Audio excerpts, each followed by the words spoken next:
Alma de artista, contar la historia es permanecer. Y aquí estamos, en este nuevo programa, invitamos a nuestra compañera Débora Dante.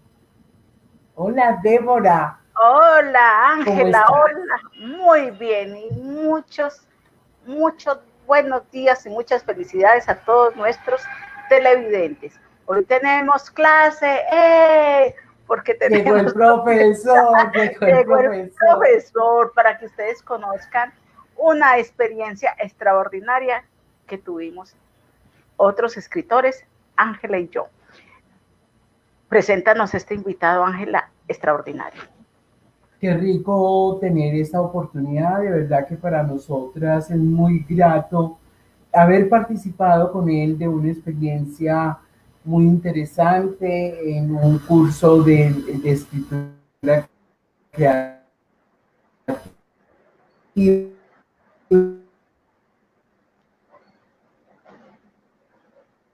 Bueno, se nos está cortando la comunicación con Ángela, pero ella nos estaba contando que tuvimos la oportunidad de estar en un taller muy especial con Lee Editores en el encuentro de Gabriel García Márquez. Y estamos con el profesor Castillo.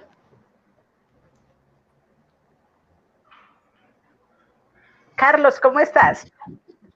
Débora, buenos días. Muy Yo estoy buenos muy días. feliz por esta invitación de Canal Zona 6 TV y de Ángela y tuya. Entonces, pues agradecerte y pues con toda la energía para que hagamos un bonito programa. Claro que sí, teníamos que tenerte acá porque han hecho cosas muy extraordinarias con la literatura y sobre todo tú. Entonces vamos a hablar de aquí a que llegue Ángela, de toda esta trayectoria tuya. Nos vas a contar de dónde es Carlos Castillo. Yo soy de un pueblo de Boyacá que se llama Miraflores. Eso queda al oriente, ya sobre el piedemonte llanero, razón por la cual es tierra caliente y su cultura es toda la cultura del llano. Entonces el vestido, la música, la comida, parte de las costumbres se asimilan mucho al llano. De hecho, yo vivía allá hasta los 16 años y hasta los 16 años era un hombre llanero como tal. Es un pueblo rodeado de quebradas, de ríos, entonces la gente hace mucho deporte, todo el tiempo está como en esa actividad física. Después vine a estudiar a Tunja, que es a donde vivo actualmente, que es una ciudad todo lo contrario a lo que es mi pueblo natal. Es una ciudad fría, ahora está haciendo un frío absolutamente terrible en esta hora que estamos conversando. Y pues nada, pues he vivido acá en Tunja, estudié economía en la UPTC y bueno, después tuve mi temporada en Bogotá, pero he regresado a Tunja ya hace varios años y digamos que esta es como mi segunda ciudad también. Qué emocionante. Qué belleza. Nos Ahora alegra sí está aquí con mucho. nosotras, que nos va a contar. Ángela, querida, ¿cómo estás? Gusto de Muy verte. bien. Me encanta saludarte en nuestro programa Alma de Artista del canal Zona 6 TV. Y tenerlo hoy es muy grato porque vamos a hablar de cuento, vamos a hablar de todo.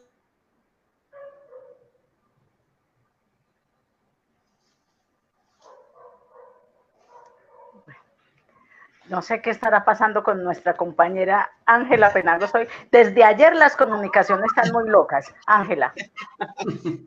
Yo no sé por qué se me está yendo la comunicación. Bueno, pero quería que entráramos en materia para que habláramos de cuento, de esa forma cuentos para ti. Bueno, en mi labor de escritor yo he abordado prácticamente todos los géneros. Casualmente Ángela me pregunta o arranca por el cuento y es precisamente el cuento como género el que yo abordé inicialmente, siendo pues muy joven, más o menos hacia los 16, 17 años que estaba yo comenzando la universidad. comencé a escribir cuentos. De hecho, lo primero que yo escribí fue un libro de cuentos que tuve la buena idea de botarlo a la basura, lo cargué conmigo algunos años y luego me di cuenta que eso no servía para nada. Solo me acuerdo del título. Se titulaba El brazo desaparecido y otros cuentos. Sí. Y pues el argumento del cuento principal era ese, tipo que se levanta un día y se da cuenta que le hace falta un brazo, ¿no? Y pues entonces empieza a dar uno cuenta uno se acostumbra a tener dos brazos, dos ojos, una nariz, el cabello, las piernas, y como que no los echa en falta hasta que de pronto no los tiene, ¿no? Entonces, ¿qué pasaría si yo me despierto y no tengo una oreja, por ejemplo? Y no tengo rastros de que ahí hubiese existido una oreja alguna vez. O sea, todo es tan natural que pareciera que no se requiere esa oreja ahí. O, pues bueno, eso surgió a partir precisamente de una familia de mi pueblo, de Miraflores, de un recuerdo de una familia de mi pueblo, eran unos carpinteros que vivían en la casa enseguida donde nosotros vivíamos. Y esa familia, todos los niños, todos, supongo que los padres también, pero pues yo puedo hablar de los niños porque andaban descalzos, todos tenían 6 dedos en los pies. No recuerdo cómo se llama esa condición física, pero sé que existe y que es más frecuente de lo que uno se imagina. Pero entonces a mí no me impresionó tanto que tuvieran 6 dedos en los pies, sino que uno le miraba los piececitos a esos niños y eran perfectos, hermosos. Y yo me miraba mis pies y yo lo que sentía era que me hacía falta un dedo a mí. No que ellos tuvieran un dedo de más, sino que yo había salido con un dedo menos. Era lo que yo pensaba. Bueno, tiempo después cuando empecé a escribir y estaba buscando argumentos, me acordé de los chicos de los 6 dedos que después yo retomo en una novela, finalmente incluyo eso en una novela, pero entonces le escribí el cuento a la inversa, no que tuviese un miembro de más, en este caso un dedo, sino que tuviese uno de menos, en este caso un brazo. Y por ese caminito escribí mi primer libro de cuentos, que eran cuentos, pues desde luego con un registro fantástico y demás que solo sirvieron como ejercicio de taller. Eso, Ángela, y de dicho sea de paso, el cuento como género es uno de los que yo más quiero. De hecho, me dediqué a enseñar la escritura del cuento como director del taller de cuentos Ciudad de Bogotá durante casi 9, 10 años, no recuerdo, y en la Universidad Central, y después en la Universidad Nacional, en la maestría de escrituras creativas, centrado prácticamente en el cuento como género, y me encanta. En este momento, mi libro actual que estoy escribiendo es un libro de cuentos. Sí, y tienes en tu escritura y en los cuentos la marginalidad, la desolación y la cotidianidad. Esos son como los temas que te tocan, que te signan. ¿Es así? Digamos que eso que acabas de decir es válido para los libros de cuentos que están publicados, ¿sí? Que sí, corresponden como a una etapa de mi literatura, que es la etapa en la cual viví en Bogotá, básicamente los 12 años, 11, 12 años que viví en Bogotá, es cuando publicó Dalila Dreaming, Todos amamos a Monina Clevens, Espiral al Sur y otros relatos de la noche, que son libros que apuntan hacia lo que tú dices. En este momento les compartía que estoy escribiendo un libro de cuentos que no tiene nada que ver con eso. Son cuentos, bueno, yo durante mucho tiempo me negué a la escritura autobiográfica. O sea, sí, casi que no escribía sobre mí, no escribía sobre mi pueblo, por ejemplo, sobre mi infancia. Este libro que empezó a surgir, es curioso porque surgió con un poema. Se me va el nombre de este extraordinario poeta cubano, ya ahorita me acuerdo. Es un poeta cubano que tiene un poema al papá, al padre, que es bellísimo. Ese poema yo lo grabé, lo leí, lo compartí en el canal de Bipoetry, el canal de YouTube literario que yo manejo, y me encantó. Yo conocí, ese poema lo conocía hacía muchísimos años, pero al leerlo y a tener que grabarlo varias veces para que saliera bien y demás, pues nada, me pareció extraordinario. Y ese poema me llevó, te estoy hablando hace un año, más o menos, de pronto menos, me llevó a tratar de emular, y eso lo digo yo sin ninguna preocupación, sí, sin ninguna pena. O sea, si usted ve algo que le admire tal y se lo va a emular, pues no pasa nada.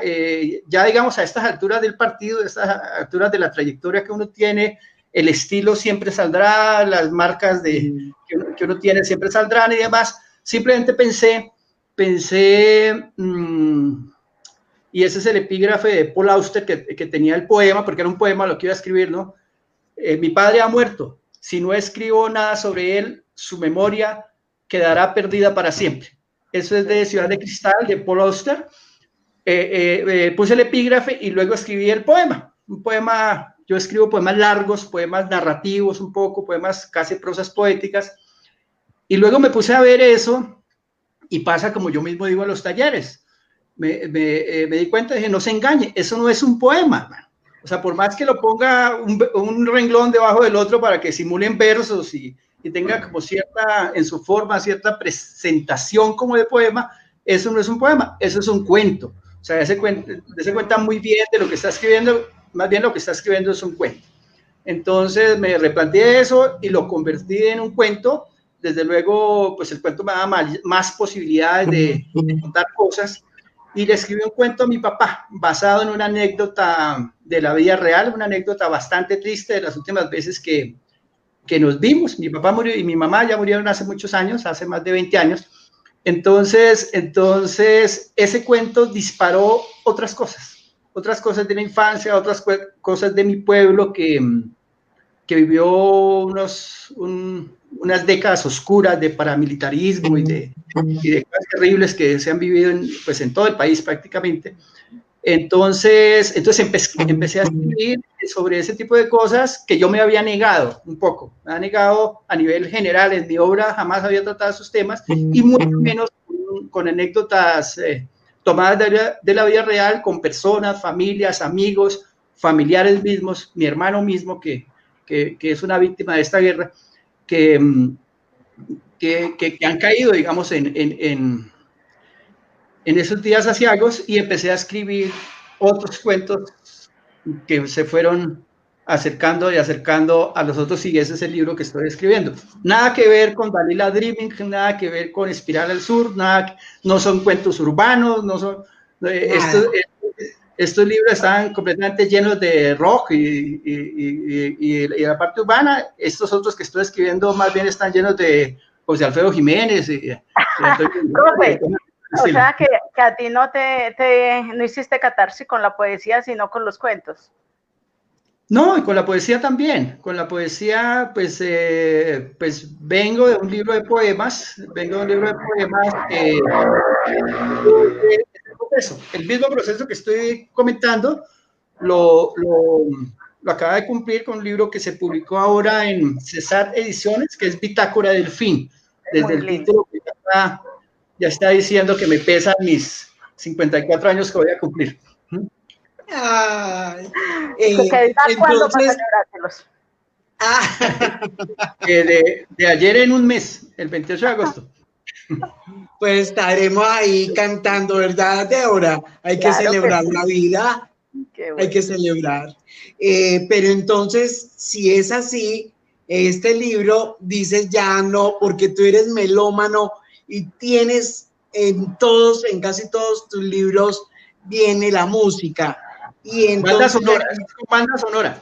Incluso de dos de mis novelas, una que se titula Alicia Cocaine y otra que se titula Gente rara en el Bancol, yo les hice lista en YouTube. Yo tenía la banda sonora de esta novela. Entonces, todo lo que van apareciendo, yo los iba poniendo en una lista, y después con audífonos, todo el tiempo así, estaba escuchando la música de la novela. Entonces eso me ayuda a mí a dos cosas: al tono en el cual va el libro y al ritmo. Entonces por eso es que esos cuentos son velocísimos,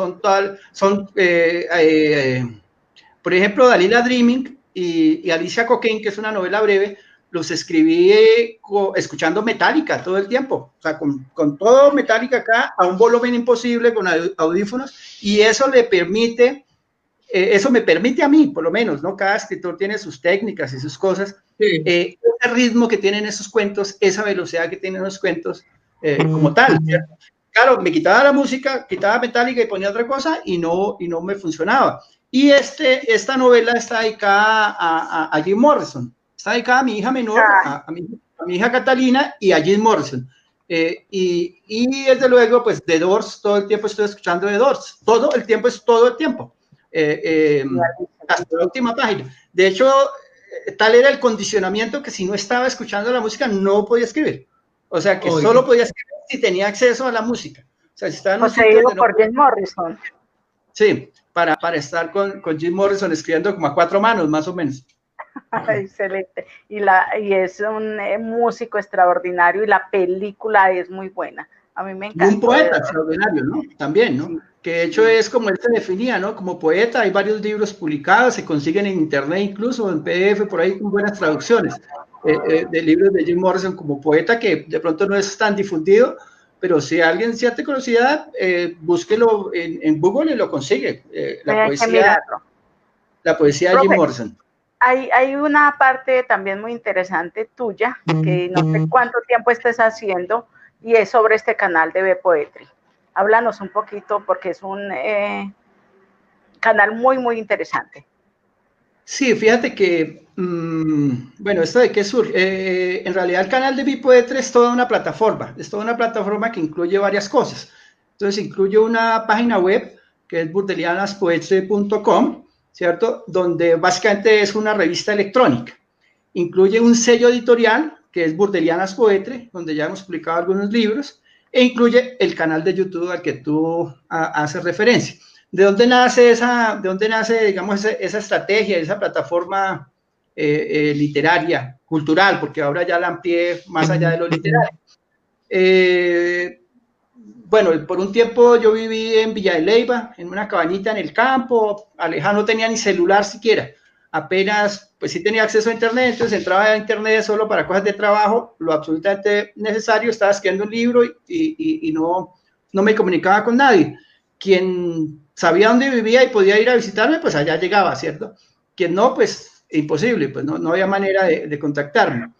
En esas entradas a internet vi una noticia sobre Maluma. Estoy hablando hace como 5 años, que Maluma estaba pues iniciando, digamos, llevaba apenas un par de años de carrera, y la noticia era que se había pintado el cabello de mono, no sé, bueno, de amarillo, de rojo, de verde, que se había pintado un mechón por allá que no tenía.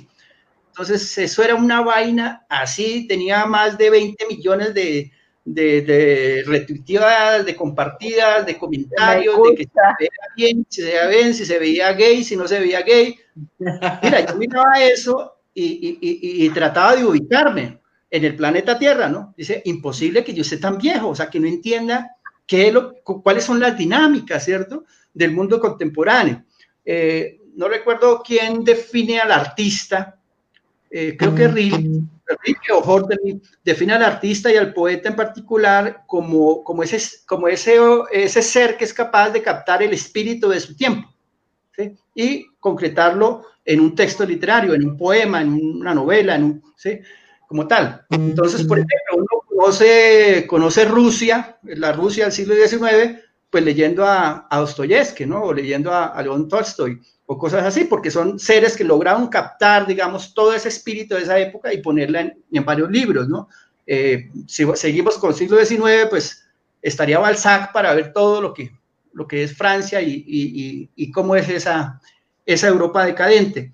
Entonces yo decía, bueno, pues si Maluma tiene tanto éxito porque pues están pendientes de que se pintó un mechón y después lo nombraron, alguno de estos lo poeta, le dieron un premio del poeta del año, una vaina así, una ridícula, creo que fue Santos, lo llevó a la casa de Nariño y demás, y le hicieron por ahí un homenaje que el poeta de las 4 babies y no sé qué cosa, una cosa, no, fue en Antioquia, la gobernación de Antioquia, sí, una cosa absolutamente ridícula. Pero entonces después yo reflexionaba, pues, viendo el asunto desde los dos lados, ¿no?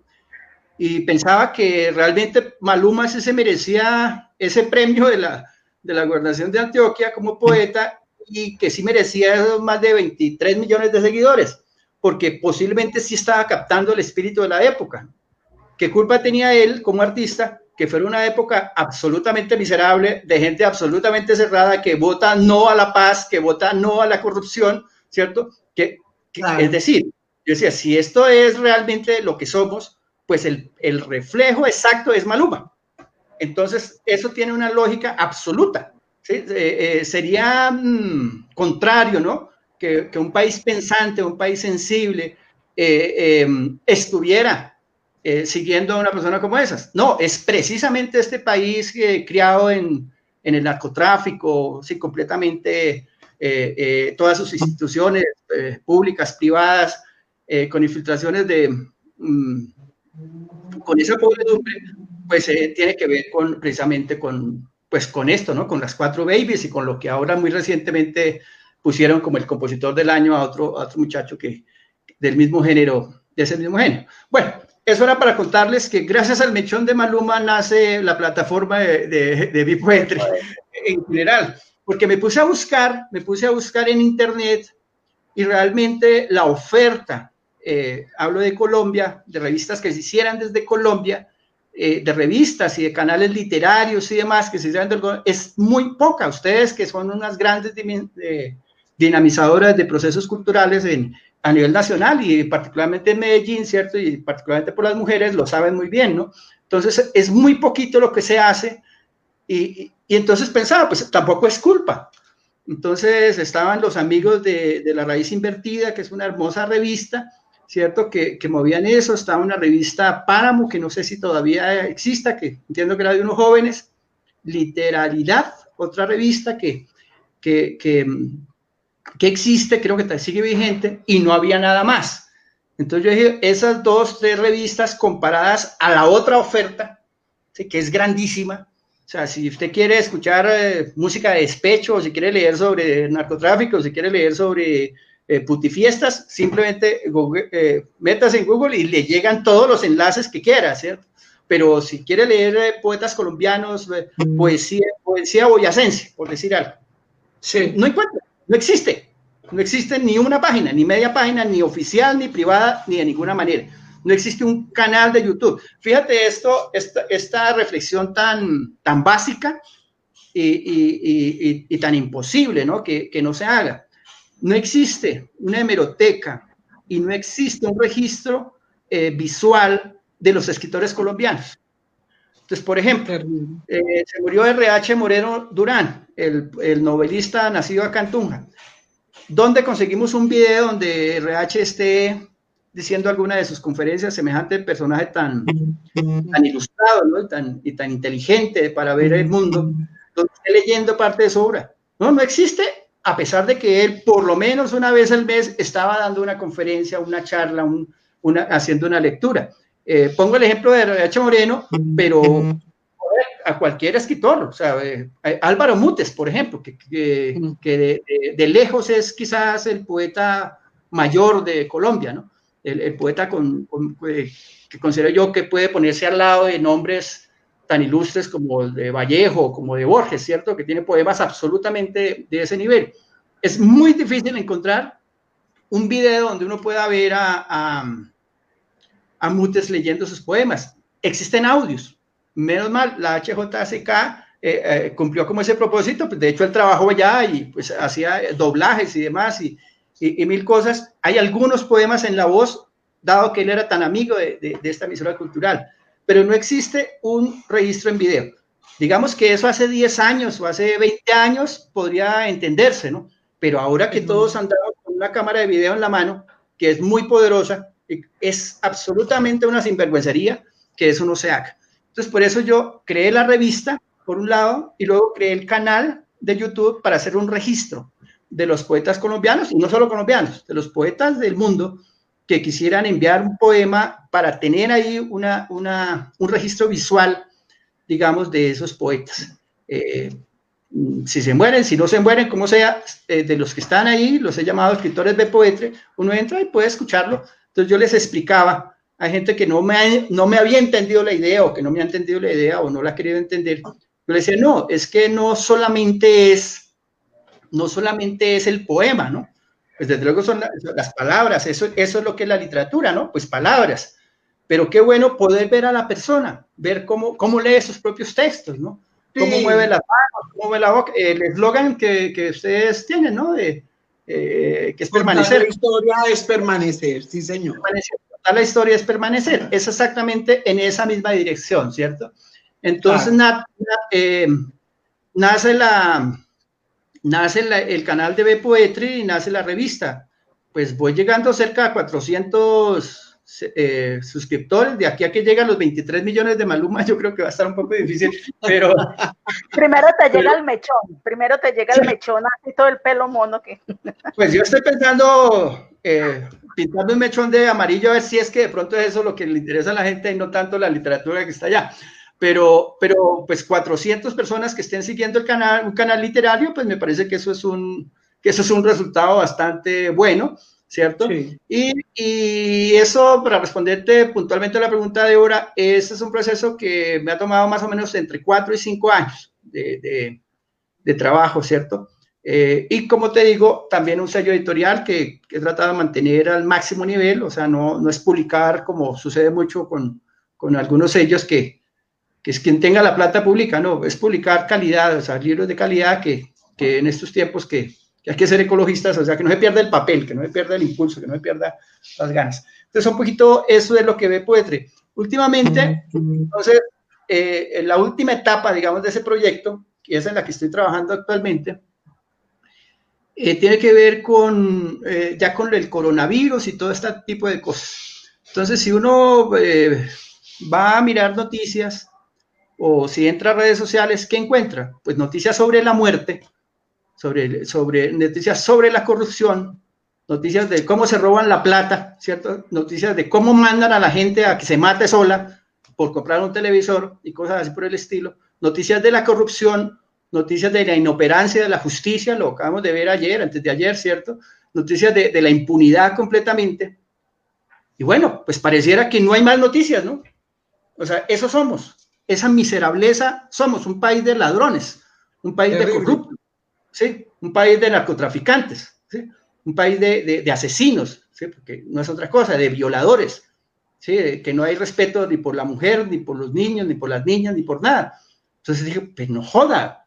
Y es que estos medios, los medios independientes incluso, tampoco se ocupan de otro tipo de noticias, porque es que no hay, o sea, es tanta la tragedia, es tanto las cosas que pasan negativas, que los noticieros se llenan de esas noticias. Entonces creé Be Poetry TV, Noticias de la Cultura. Dije, tiene que existir noticias que tengan que ver con el espíritu, que tengan que ver con el lado positivo de la fuerza.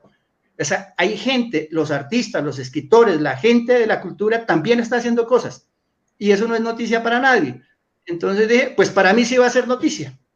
Pues, ¿qué pasa con eso? ¿Qué es lo que hacen? Y por el otro lado, ¿cuál es la problemática que tienen los actores culturales? No solamente los escritores, teatreros, cineastas, la gente de la danza, la gente de los títeres, la gente, hasta los payasos de Ocaña. Hicimos un especial sobre la situación de los payasos de Ocaña y empezamos a armar, digo empezamos porque he tenido colaboradores, corresponsales que lo hacemos a través de internet, a buscar noticias que tengan que ver con la cultura.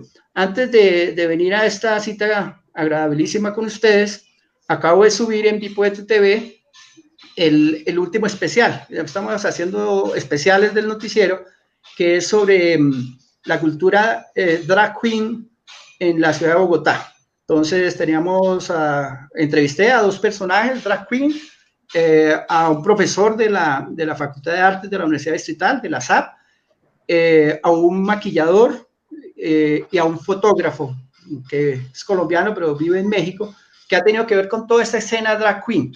Entonces, claro, uno piensa, pobrecitos los poetas, los artistas, los danzarines, la gente de teatro que no puede abrir sus salas, que no puede ir a hacer sus recitales. Bueno, ¿y qué pasa con esta gente, cierto? Que crea sus personajes, que invierte muchísimo dinero en esos personajes, que tiene que tener mucha preparación física incluso, y mucha personalidad para ponerse al frente de un público, para pues vivir de eso, ¿no? Pues es arte, es arte vivo, es un arte puesto en escena, que sería toda la escena drag queen.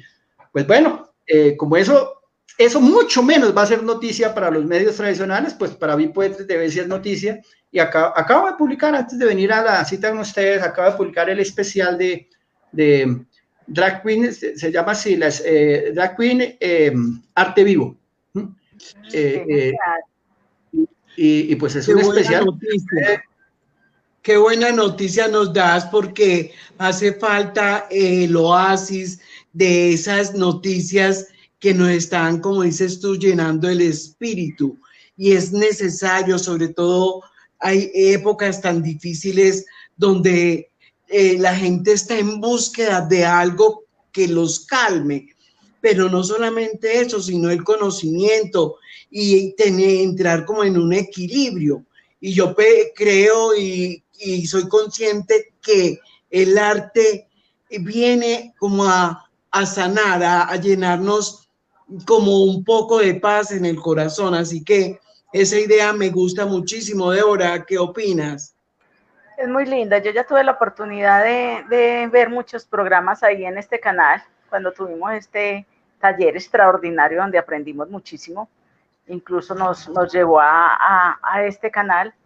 Y lo que Carlos dice es cierto. De hecho, así nace Alma de Artista, porque nos interesaba mucho tener esos registros de no solo las mujeres de la red de Mujeres Artistas de Medellín, sino de todos los artistas que hay en Medellín y en Colombia y también internacionales, que el día de mañana que uno ya no esté de pronto en el medio o ellos mismos, haya un registro de de esta historia desde su alma, que nos interesaba saber, que contaran ellos. No es lo mismo uno salir a declamar un poema y se acabó, a contar por qué nació el escritor y todo lo que lo llevó a estar donde está, porque nadie nació ni aprendido, ni famoso, ni medio famoso, ni malo, ni nada. Entonces, esa formación... La felicito por su trabajo incansable para cumplir esos propósitos, que además lo hacen bastante bien. Muchas gracias. Y es como un inventario que queremos dejar como patrimonio, porque cada uno de los artistas es un patrimonio del país. Y como dices tú, no hay historia, no hay nada. ¿Dónde están las voces de estos personajes? Entonces, me parece que vamos logrando, vamos poco a poco recogiendo de verdad la vida, la obra, el alma de cada artista. Pero no, continuemos con esas historias tan bellas. Yo quiero que entremos también a la poesía, Sin el azul del día, por ejemplo. Vámonos por esa parte tuya. Por acá tengo Sin el azul del día. Tengo un ejemplar de Sin el azul del día. Bueno, yo tengo una pésima costumbre que he tratado de corregir y nunca la he podido corregir, y es que no tengo ejemplares de mis libros. Entonces yo soy absolutamente muy suelto. Yo tengo libros y los voy moviendo, y de pronto me doy cuenta que no tengo un ejemplar de mi propio libro. Me doy cuenta cuando se ofrece un recital, tengo que ir a leer y pues no tengo un libro para llevar al recital. Entonces pues me toca en un archivo electrónico, cosas así por el estilo. Pasé por el Fondo Mixto de Cultura de Boyacá y estaba este libro, lo estaban vendiendo. Entonces, ¿te tocó comprarlo?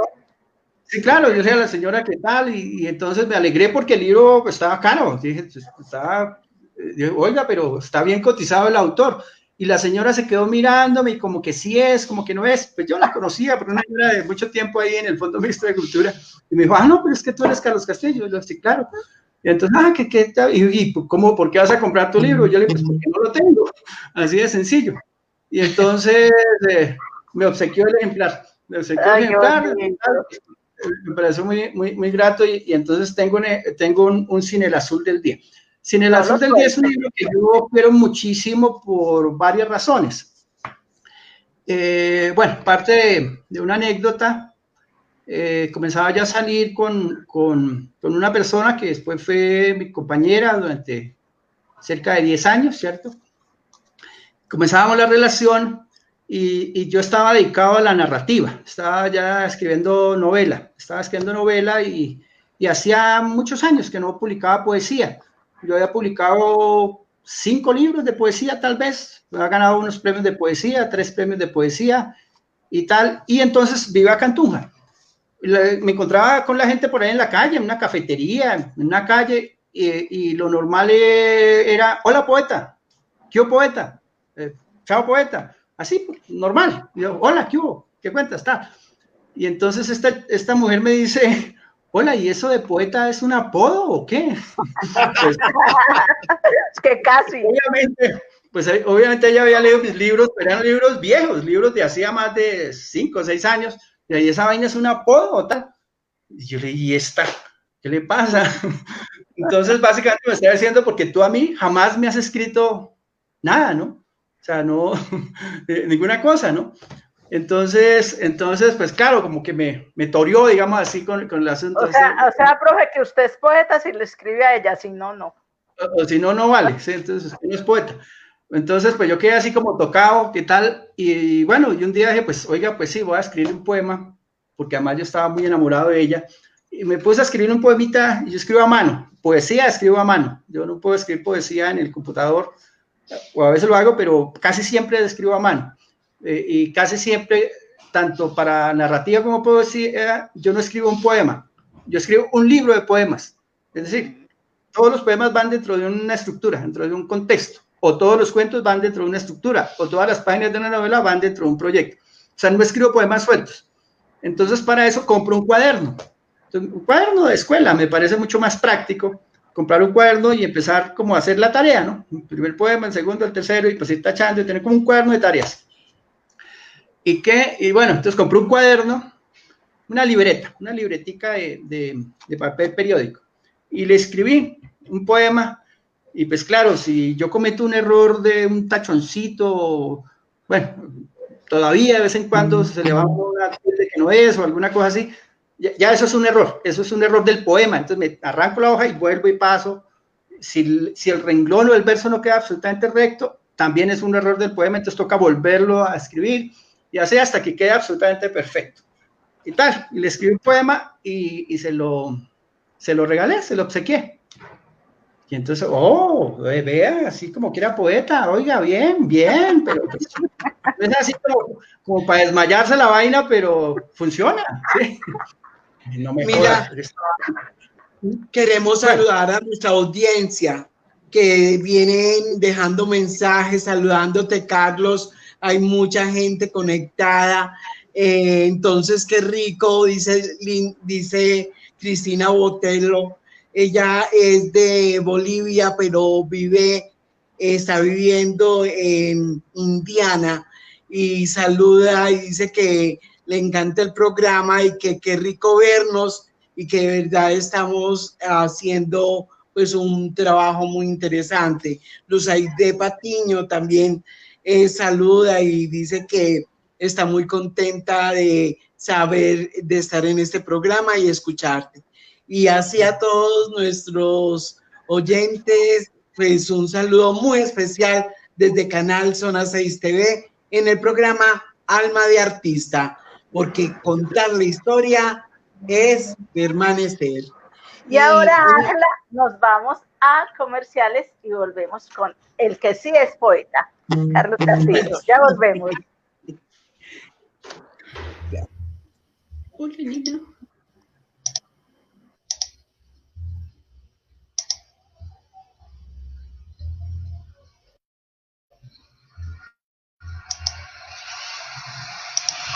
En EPM estamos comprometidos con la reactivación económica del país, entregándote servicios públicos de calidad. Por eso, durante la emergencia sanitaria, hemos mantenido más de 1.500 contratos activos con empresas y organizaciones, cumpliendo los protocolos de bioseguridad para cuidar la salud de la comunidad, los contratistas y los funcionarios.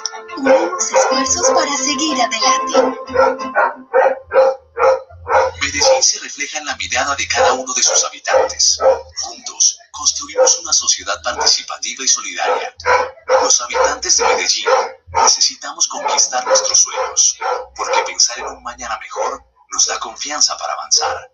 Tendremos una mejor sociedad si pensamos juntos en lo de todos. Consejo de Medellín, somos tú y yo. Sigue la transmisión de las sesiones plenarias a través de nuestro canal de YouTube.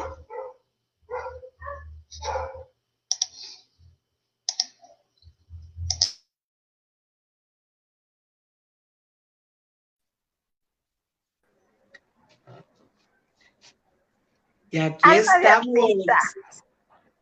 En Alma de Artista, contar la historia es permanecer. Ángela, qué maravilla de programa y estas historias tan geniales que nos está contando nuestro profesor. Así era que vibrábamos nosotros en este taller que Carlos nos daba. Carlos, síguenos contando entonces la historia del poeta y la musa. Entonces, resumiendo, después de ese poema, pues siguió otro, y luego siguió otro, y luego siguió otro, pero como yo escribía, les contaba que siempre hacía copias y tenía como la reserva, un día me puse a ver esa libreta y dije, oiga, no, esto independientemente del flirteo y del amor del romance que había ahí, esto literariamente tiene una validez, porque yo inicialmente lo estaba escribiendo exclusivamente para ella. Y claro, los poemas que le había entregado pues eran las versiones finales. Entonces me tocó, no sé, en ese entonces se podía ir a cine, aquí habían teatros, eso ya no existe, bueno, ahora ya pusieron habían teatros de los tradicionales, quiero decir, entonces uno iba a cine y compraba palomitas, pero de las baraticas, del cine de antes.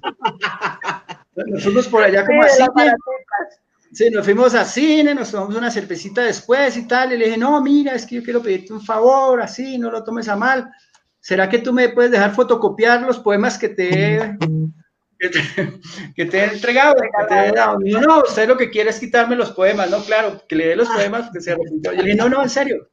Entonces le dije, mira, yo te prometo que te escribo un libro completo de poemas de amor, que no sean poemas breves como estos que te he entregado, que son poemas de más o menos una página.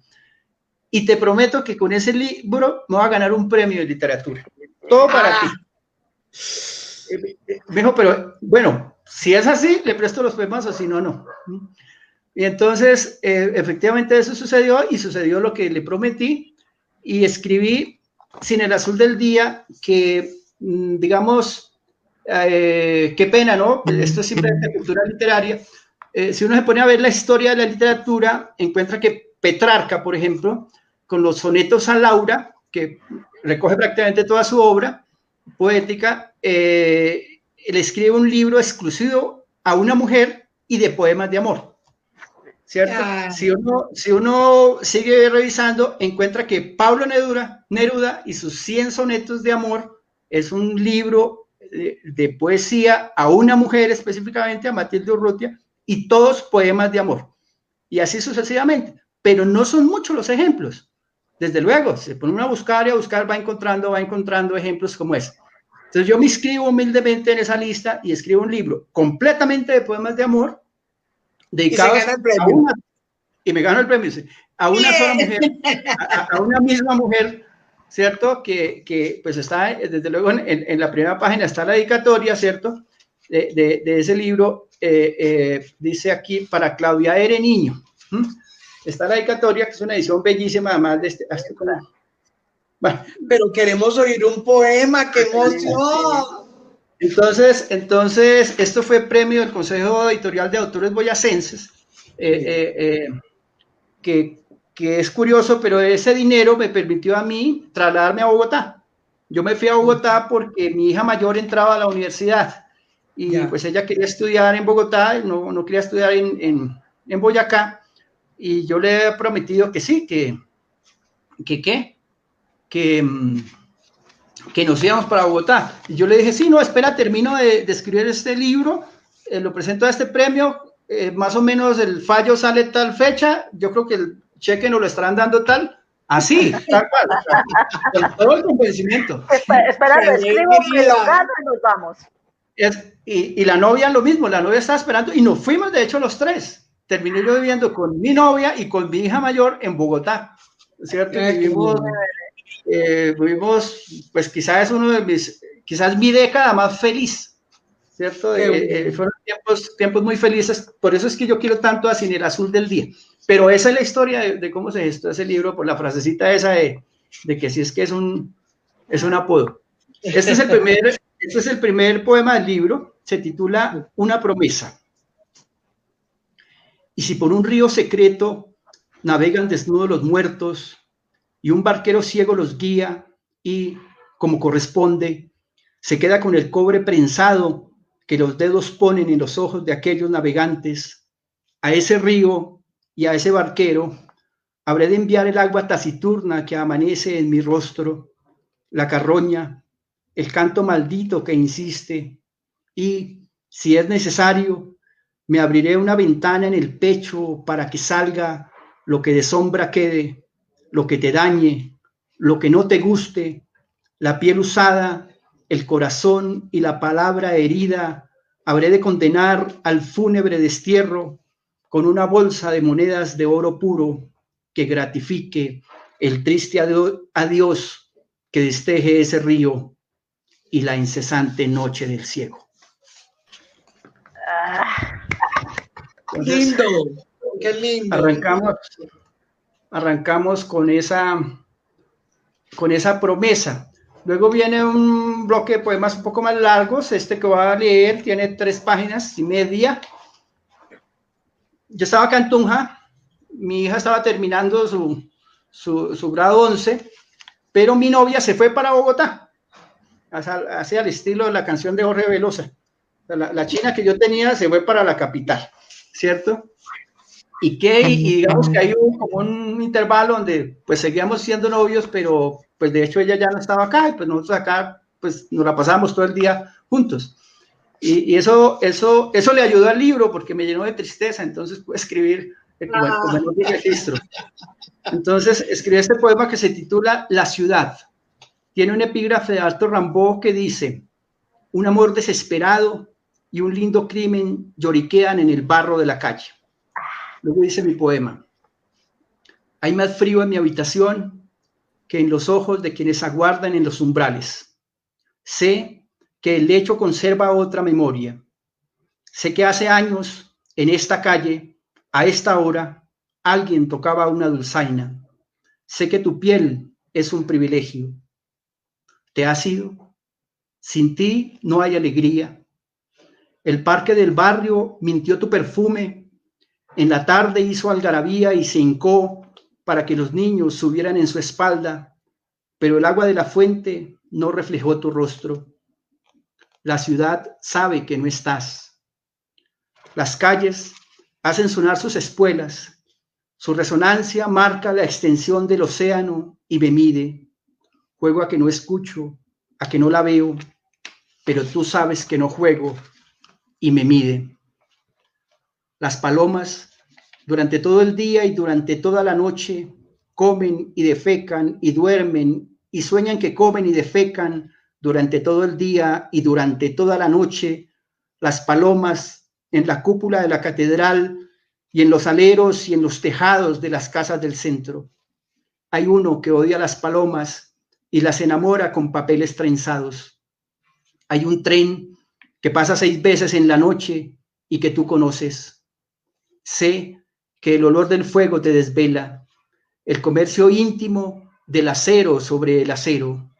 Los rieles son un anillo que luce asediado por un puñal de huellas y de frío.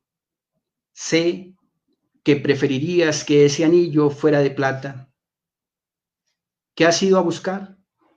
La ciudad es una niña procaz. Hay una calle habitada por una hiena que luce una estopa en la cabeza, en la quijada, y se empeña en atormentar a las esquinas con su tufo. Hay una sirena que agoniza en el lavamanos de un cuarto de hotel y canta una vieja tonada que repite una promesa fundida en 5 hilos de oro pútrido que tus labios recuerdan. Hay un bar que naufraga cada 15 años y una quinceañera que permanece en la barra y hombres de varias generaciones la aman y no se molestan por el abanico en su rostro ni por su anodino aire de geisha. ¿Qué se puede esperar de una ciudad que permite el naufragio de sus bares? ¿Te has ido? Sin ti la ciudad no existe. Había una casa de placer regentada por una muñequita de cartón piedra y un farol de cristal holandés y un nombre de 7 cifras olvidado bajo el calicanto. Había una monja que delineaba el laberinto de brusca sangre en su espalda con un duende prendido a su ombligo y un confesor. Había una viuda con las piernas y los senos intactos como caballitos de mar, como siempre vivas, como escaleras tendidas a un cielo raso que linda con las estrellas. ¿A dónde ha ido la ciudad y la casa de placer que olvidó el patio sombrío en el que una doncella duerme arrollada por los insectos, y la monja que gime esclavizada por un cirio, y la viuda que cada mañana recoge los cubitos de hielo que brotan de su colchón? ¿A dónde? ¿Regresarás? A pesar de la bruma, a pesar de que no llueve, a pesar de que no hay luna, por la rosa triste que mi mano ha escrito, y por mi mano vendrás. La pérfida nieve se tragó a mi habitación. La ciudad se recoge, asustada, huye de los diamantes crucificados en los ojos del poeta. Mejor dicho. Habemos poeta, Ángela Velasco. Sí, es bueno, un poema que habla de tanta soledad. Débora, ¿cómo te parece nuestro invitado hoy? No, lo estábamos esperando, Ángela, y él lo sabe. Y él lo sabe. Y de hecho ese era el poema que te iba a pedir, pero no recordaba bien cómo se llamaba. ¿Cómo se llama? Esa respuesta a ese poema, quisiera saber cómo fue, profe. No, pues ya les comenté, la respuesta a esto es que pues ella nunca regresó, porque la ciudad que estoy describiendo es Tunja, ¿no? Las palomas y la catedral y los aleros de las casas y todo eso, un poco de Tunja, y esta ciudad llena de parques y cosas, parques que ya no reflejan su rostro, ya no está, pero entonces ella no regresó y yo me fui a Bogotá. Bueno, la historia continuó. La historia continuó y entonces ya la cosa cambió y páginas más adelante el poeta está en otro tono, dice, reino de este mundo. Alguien dijo que en Stuttgart vive una princesa y pienso que Stuttgart debe ser una ciudad bonita, en donde seguramente habrá un río y un bosque y adolescentes que tomados de la mano se dejan tentar por el agua que baja cantando, y aviones de papel aluminio que cruzan el cielo y dejan una estela de humo blanco y una música que viene no se sabe de dónde y que conoce el camino del río. Y quizá en Stuttgart no haya río, y los adolescentes que allí viven amen la ceniza, y los aviones que crucen su cielo solo sean el transporte de la muerte que vuela y su música un rey. Pero si en Stuttgart vive una princesa, eso dijo alguien, esa ciudad tiene que ser bonita, como esta en la que el día declina, en donde vive mi princesa y su paraíso.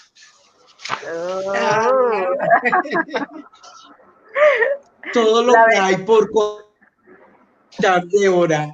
También estamos, y quería que nos dijeras eso de los talleres literarios, que me parece que estar contigo en un taller literario es también hacer una obra de arte, porque como lo dices, que para ti escribir es igual a jugar Tetris. Entonces yo siento que así son tus talleres. Sí, fíjate que esa es una historia un poquito larga, ¿no? Vamos a tratar de resumirla. Se tenía, en lo que desde mi perspectiva, y no solo mía, sino de muchos estudiosos del tema, se tenía el equívoco de que no se podía enseñar a escribir. Sí, dentro de las artes, uno escucha o se sabe de hace siglos que se puede enseñar a pintar, ¿no? Está el maestro y está el aprendiz que que va tomando, digamos, las lecciones de color, composición, dibujo y demás. Se sabe que en la música lo mismo, ¿no? Pues uno toma un curso de guitarra, aprende piano, va a una academia, aprende a leer partitura para la composición y demás. Entonces, muchas artes se tiene desde hace siglos establecido que se puede enseñar y, pues, consiguiente aprender. Sin embargo, no hay una academia de poetas, no hay una escuela de literatura, no hay una academia de cuentistas, no hay una academia de novelistas, no hay un instituto de cronistas literarios o cosas por el estilo, o no había, porque de hecho ya existen. Entonces, digamos que eso es un movimiento que comienza más o menos hacia el cambio de siglo, finales del siglo pasado y comienzos de hace más o menos 20 años, en Norteamérica y en Europa, muy fuerte en Norteamérica, donde se empiezan a consolidar, digamos, talleres literarios, y las universidades empiezan a formalizar la enseñanza de la escritura creativa. Ojo, no de la literatura, de la escritura creativa, de enseñar a escribir, de escribir creativamente en cualquier género. Entonces aparecen los pregrados de escrituras creativas, aparecen los posgrados a nivel de especialización, maestría, incluso doctorado en escrituras creativas. Y eso se replica aquí en Colombia. Dicho sea de paso, hay que darle el mérito a quien corresponde, que es la Universidad Central, y al maestro Isaías Peña Gutiérrez con el TU, con el taller de escritores de la Universidad Central. Ellos comienzan toda esta investigación, traen a muchos maestros de las universidades de Estados Unidos a fortalecer primero el taller, y después el pregrado, y después la especialización, y ahora la maestría, que existe en escrituras creativas. Paralelamente se da el proceso de la Universidad Nacional con la maestría de escrituras creativas, que es la otra que existe, y ahora el Instituto Cara y Cuervo, ya hace un par de años, entiendo, tiene también una maestría en escrituras creativas. Hacia el 2007, el Ministerio de Cultura crea la Red Nacional de Talleres Literarios, que inicialmente se llamó Renata y que ahora se llama Relata, donde se establecen talleres en 21 ciudades del país, inicialmente. La red llegó a tener, hasta donde yo supe, cerca de 45 talleres afiliados, digamos, 45 ciudades que tenían talleres. Después eso fue decayendo y actualmente no sé cómo será la situación de Relata. Eso sucede más o menos, como digo, todo a comienzos del siglo, ¿cierto? Todos son procesos más o menos paralelos, 2007, 2008, 2009, 2010, 2012, y digamos que eso instaura en el imaginario colectivo, instaura, digamos, en el medio literario y cultural, que la literatura sí se puede enseñar y que por consiguiente se puede aprender. Y se generan necesidades, procesos en los que yo tuve oportunidad de participar, de la necesidad de tener una guía de escritura creativa, una guía sobre cómo enseñar a enseñar, por ejemplo, ¿sí? Con el concurso nacional de cuento que impulsa RCN y el Ministerio de Educación, donde los estudiantes de los colegios y estudiantes de universidades pueden participar, se llega a la conclusión de que se le está pidiendo a los muchachos que escriban cuentos, y se le está pidiendo a los profesores de español y literatura que les enseñen a escribir cuentos, pero lo que pasa es que los profesores no saben, los profesores no escriben, no saben escribir, y mucho menos van a poder enseñar a escribir cuentos, ¿cierto? Entonces, el Ministerio de Educación y de Cultura se da cuenta que se requiere una guía para que estos maestros puedan aprender a enseñar a escribir. Se hace la guía de talleres literarios de Renata, que es un excelente libro donde participa un equipo de interdisciplinario, integrado básicamente por escritores, donde yo tuve ocasión de participar, que es Beni Acuña. Esa guía se consigue en PDF en la red, en Google, es descargable.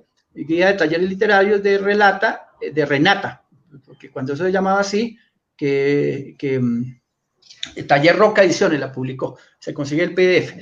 Y eso permite, ya termino, por eso te decía que era un cuento largo, eso permite, como te digo, meter dentro del imaginario de que se puede enseñar a escribir, y en ese proceso, pues yo termino dirigiendo el taller de cuentos de Bogotá, el taller literario de RH Morero Durán, acá en Tunja, siendo profesor del taller de escritores de la Universidad Central durante unos años, profesor asociado, y siendo profesor durante un año del taller de la maestría de escrituras creativas de la Universidad Nacional.